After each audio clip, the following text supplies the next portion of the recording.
Okay, we have Jaxon here, and he wants to open with some remarks. How's it going, everybody? Jaxon Dart, super excited to be here. Great experience for all of us, and I'm excited for this season. I think that we have a really talented roster and look forward to continue to build our team and be ready for this year. Start on the front row. Hey, Jaxon. AP Stedham of AP and Kelly, as we see at syndicated radio. Jaxon, what makes our Lane Kiffin offense so much fun, and what do you have to do to compete against the top echelon teams? You had a tremendous season last year, but the top echelon teams you couldn't beat. Yeah, I think Coach Kiffin is the best offensive mind in college football. His ability to adjust mid-game, being able to adjust on the fly is unlike anything I've ever seen before. He's just super gifted that way.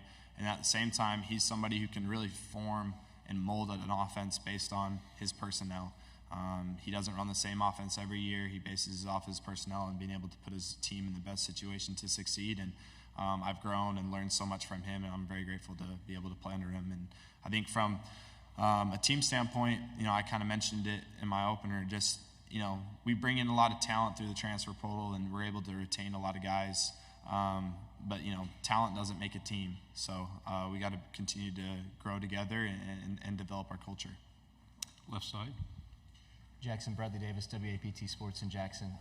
So last year, in that quarterback battle, now you come into this year, pretty much the clear-cut number one in camp. I saw you in the media group, a lot of people want to speak with you, right? The Heisman voting stuff, and Kiffin talks about that rat poison. Just talk about going from a year ago, how you were in that competition, to now you're the guy and have those expectations on your shoulders, how it was different mentally for you coming into this season. Yeah, quite honestly, from a perspective standpoint, I didn't really ever, feel like my job was in doubt or anything like that from last season. I always felt like I was the guy the moment I step on campus here. I've always been somebody who's always chased after a goal, chased after a dream, and it's been something that I've set out for since I was a little kid. So from that standpoint of me competing against somebody or not, I feel like I'm always competing against myself. But Coach Kiffin does a great job of being able to create those environments and create those atmospheres, and really helps you develop from one year to the next. Front row. Jaxon, Oklahoma and Texas are entering the SEC. I wanted to ask you just a little bit about rivalries, and can you kind of describe the Egg Bowl and just the intensity of that rivalry to some of these OU Texas fans who think they have the biggest rivalry in the country? Yeah, I think the Egg Bowl is the least talked about rivalry in college football, but is the most intense rivalry in college football. The whole state is completely divided over it. And it's super personal. It's a very personal game. You could go from winning every game in the season and losing that one, and then in some ways you'd feel like the season's a fail. But it's a great atmosphere, great environment to play in. Obviously, I'm from Utah, so I didn't grow up really understanding it, but I've been on both sides of it, and let's just say it's way easier going throughout an off season with winning it. So I love it, and I love being a part of it. Left side. Michael Cobble, WBRZ TV in Baton Rouge, Louisiana. I'm just curious, you used the word growth a couple of times. How do you feel or in what area have you grown the most, maybe in the last year and a half? And Brian Kelly mentioned the LSU Ole Miss game last year as a turning point for them, kind of understanding where they needed to improve defensively. How did that outcome maybe springboard you guys in a positive direction? Yeah, I think growth just kind of naturally happens when you're in a system for consecutive seasons.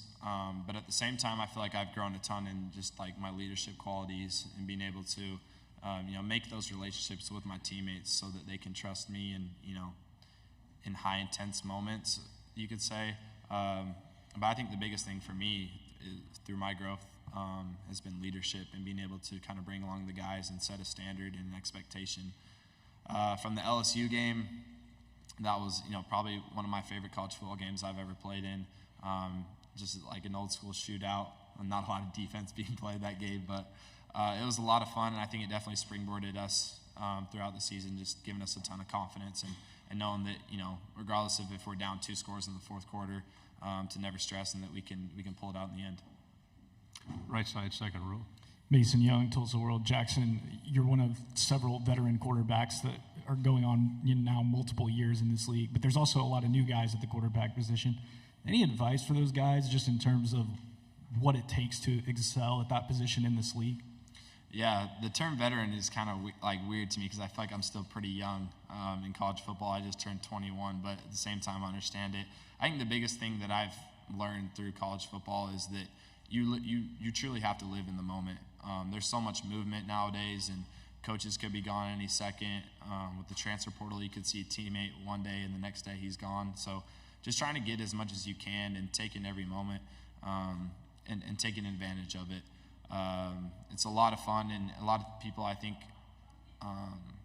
mistake that, you always got to be intense, and you do, but at the same time, it's a lot of fun, and if you don't have a lot of fun playing this game, then it's going to be kind of miserable. So I wish I did kind of appreciate and have a little bit more fun early on in college football, but I'm super grateful for it. Left side. Trevor Denton, Way 31 over here. Jaxon, you've said you're a big Star Wars fan. You got the eye black modeled after Anakin Skywalker. My question is, what Star Wars character do you feel like most resembles Lane Kiffin? What do you think is the closest for him, the closest comp? It's Yoda, easily. His wisdom, his knowledge. Coach Kiffin's been through a lot throughout his coaching career. He was the youngest head coach to ever, coach in the NFL during his time there. And I feel like he's coached at a high level, at every level. And he's been somebody that I've learned a lot from and has shed a lot of his wisdom off to me. On the aisle. Yeah, Jaxon, Evan Camico, Pig Trail Nation. Curious for you, what so far have you seen about Chris Pupal that really sticks out to you? Yeah, he's super strong. He's a super physical player. I think he's somebody that wants to embrace that role for a defense, just his toughness and physicality. At the same time, I thought that he's learned this defense at an incredibly fast pace. It's hard coming into, a defense and not having any experience in it and then excelling at it. So I thought he's done a great job in that department. And then, just the way that he's attacked this offseason and try to take that role to be one of the best linebackers in the country. We have three final questions to go on the aisle here and in the back, and then we'll finish here. Jaxon, good to see you again. I'm David Edelstein with WJTV, the CBS station in Jackson. Perfect. Two-part question here. Just the first is, with all the new players coming in, with how Lane and you always talk about the transfer portal and recruits, people, this team has had a lot of additions this year. With that leadership that you talk about, what do you think it will take this year when you have so many guys coming in from other schools or their mindsets and get them into the Ole Miss way? And also, you mentioned the Egg Bowl. I just want to ask if you have any thoughts about it not being on Thanksgiving anymore. I felt like I was really involved in recruiting. I almost felt like I was a part of the recruiting department this offseason, just helping bring in the guys. But I thought our coaches did a tremendous job of making sure that everybody fit the mold of our program and our culture.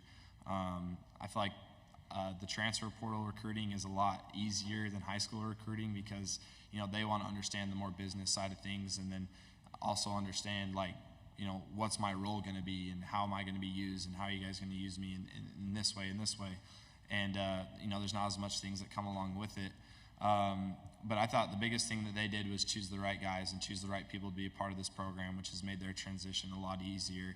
And then just from, a player standpoint of, us embracing them and try to getting them to buy in as quickly as possible. For the Egg Bowl, I'm totally cool with it moving back another day. It gives me another day to recover. Quick turnaround like that on Thanksgiving games came fast, and then when you get done with a pretty physical game the week before, it's pretty hard to get ready for that turnaround. So I'm totally okay with it moving back a day. Okay. Kennedy Wright with CBS 42. What do you think about the new EA Sports quarterback rating? Do you feel like you have something to prove? Just your views on that. That's a great question. I think my biggest concern is how they made my face on the game. I don't know what picture that they used. I don't think it looks anything like me at all. I do not have a mullet, and I can't really grow facial hair that much. So I don't know where they got the face from. I don't know what picture they used, but hopefully they can change that. From a rating standpoint, I know that they can change it throughout the season, so I'm looking forward to having a good year.